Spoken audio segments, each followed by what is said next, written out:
చూడొచ్చు సార్ వాళ్ళ సార్ మేము ఒక 5 నిమిషాలు అట్లా సార్ మేము మీ అందరికి వెల్ నోన్ పర్సన్స్. ఈ రోజు ఇప్పుడు ఏదైనా జరిగితే దానికి మేము బాధ్యత, జస్ట్ వాయిస్ తీసుకొని వస్తాం. ఇప్పుడు గత ప్రభుత్వంలో 5 ఏళ్ల నుంచి వాళ్ళు కిడ్నాపులు చేసినా ఇంకేం చేసినా మేము ఈ ప్రభుత్వం రావాలి, ఆ ప్రభుత్వం పోవాలని కొట్లాడినాం. మీరు మమ్మల్ని ఆపితే రేపు సాధారణమైన వ్యక్తుల పరిస్థితి. ఇప్పుడు 10 minutes లో మీరు వస్తున్నారు, మేము ఛాయ్ తాగడానికి కూడా పోయినాం.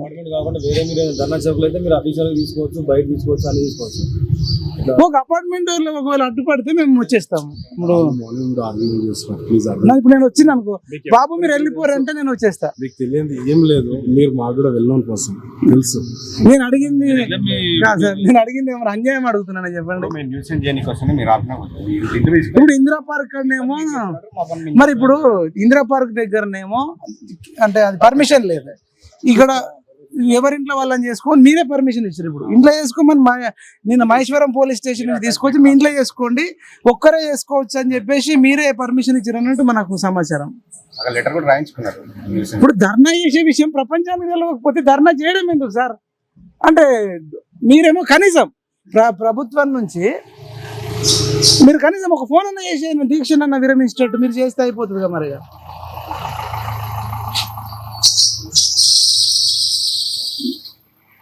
ఎవరితో మాట్లాడాలి, ఎట్లా మాట్లాడాలి?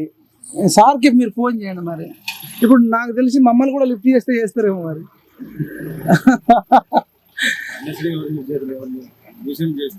న్యూసెన్స్ అసలు మీరు చూడండి ఎంత. గతంలో నాగార్జున సాగర్ లో కిడ్నాప్ చేసారు సార్. నన్ను ఒక అభిమాని పిలిచి, అన్న నువ్వు మా ఇంటికి రా చికెన్ తిందురా అన్నాడు. నేను చికెన్ తినడానికి పోయి అన్నం కలిపిన తర్వాత లేచినాయి ప్లేట్లు.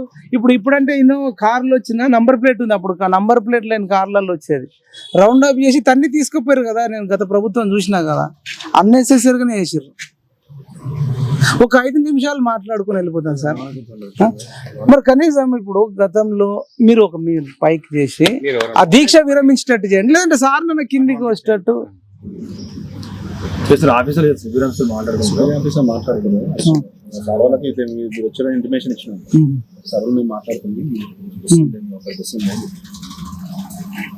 ఇదండి పరిస్థితి. మరి ఇది చాలా చిన్న విషయం నాకు తెలిసి, వీళ్ళు అనవసరంగా పెద్ద చేస్తున్నారు.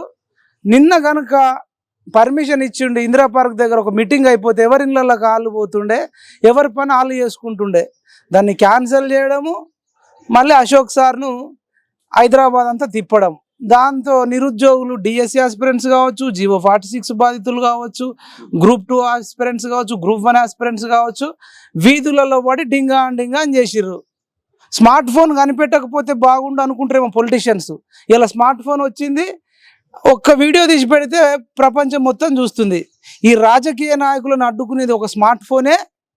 దయచేసి ఇది ప్రజాపాలన అని చెప్తున్నారు. నిరుద్యోగులే సీఎం పోస్ట్ ఇచ్చారు మీకు, మీరు ఒక గురుకుల పోస్ట్ ఇవ్వలేరా? మెరిట్ ప్రతిపాదికన సుప్రీంకోర్టు చెప్పినట్టు వినండి సార్ అంటే వినట్లేదు. కొర్వితో కేసీఆర్ తల గోక్కున్నాడు, ఇప్పుడు నడుమిరిగిపోయి పన్నాడు. నిరుద్యోగుల సత్తా ఏందో దమ్మేందో కేసీఆర్కి తెలుసు. కేసీఆర్కి చెప్పినాం, నిరుద్యోగులతో పెట్టుకోకండి సార్, స్టడీ చైర్లతో పెట్టుకుంటే నీ సీఎం చైరే పోతుందని చెప్పినాం. చిలకకు చెప్పినట్టు చెప్పినాం. అహంకారంతో మదం ఎక్కి మస్తికొచ్చి కాళ్ళు ఊపుకుంటా కేసీఆర్ అనేటోడు మాతో చర్చలు జరపలే, మాకు జాబ్లు వేయలే, అమ్ముకున్నారు. ఆ ప్రవళిక లాంటి చెల్లె సూసైడ్ చేసుకొని చచ్చిపోతే లవ్ చేసి చచ్చిపోయిందని ఆ అహంకారి కొడుకు వచ్చి రజనీకాంత్తో TV9లో మాట్లాడాడు. ఆమె ఎగ్జామే రాయలేదన్నాడు. గ్రూప్ 1 అన్ని హాల్ టికెట్లు వచ్చినాయి. ఇవాళ అట్లా నిరుద్యోగులు ఒక ఐక్యమై ఇవాళ కేసీఆర్ నోడగొట్టి రేవంత్ రెడ్డికి సీఎం పోస్ట్ గిఫ్ట్గా ఇచ్చింది నిరుద్యోగులు. అట్లాంటి నిరుద్యోగులను ఇప్పుడు డిపార్ట్మెంట్కు మళ్ళీ నిరుద్యోగులకు గొడవ పెడుతున్నారు. చర్చలు జరపండి, లేదంటే సమాజానికి చెప్పండి, గొంతెమ్మ కోరికలు అడుగుతున్నారు, ఇవి తీర్చడానికి వీలు లేని కోరికలు అడుగుతున్నారు అని చెప్తే అప్పుడు ప్రజలు డిసైడ్ చేసుకుంటారు. వచ్చే ఎంపీ ఎన్నికలు ఉన్నాయి, వద్దా? ఎంపీ ఎన్నికల్లో మీకు ఓట్లు వద్దా?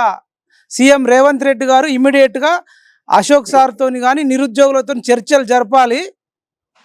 రామోజీరావుతోని కలవడానికి టైం ఉంటుంది, నాగార్జున గారితోని బిగ్ బాస్,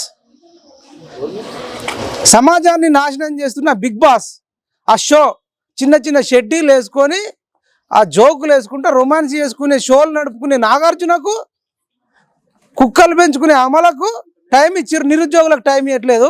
ఇదంతా మీకు బ్యాడ్ ఇండికేషన్ వస్తుంది, నెగిటివ్ అవుతుంది. మేము చెప్పేది మీ మంచి కోసమే చెప్తున్నాం. వింటే వినండి, లేకపోతే రేపు ఎంపీ ఎన్నికల్లో సీట్లు పోతే సోనియా గాంధీ గారు ఫోన్ చేసి ఇక కష్టమే ఉంది మరి అని అంటారు.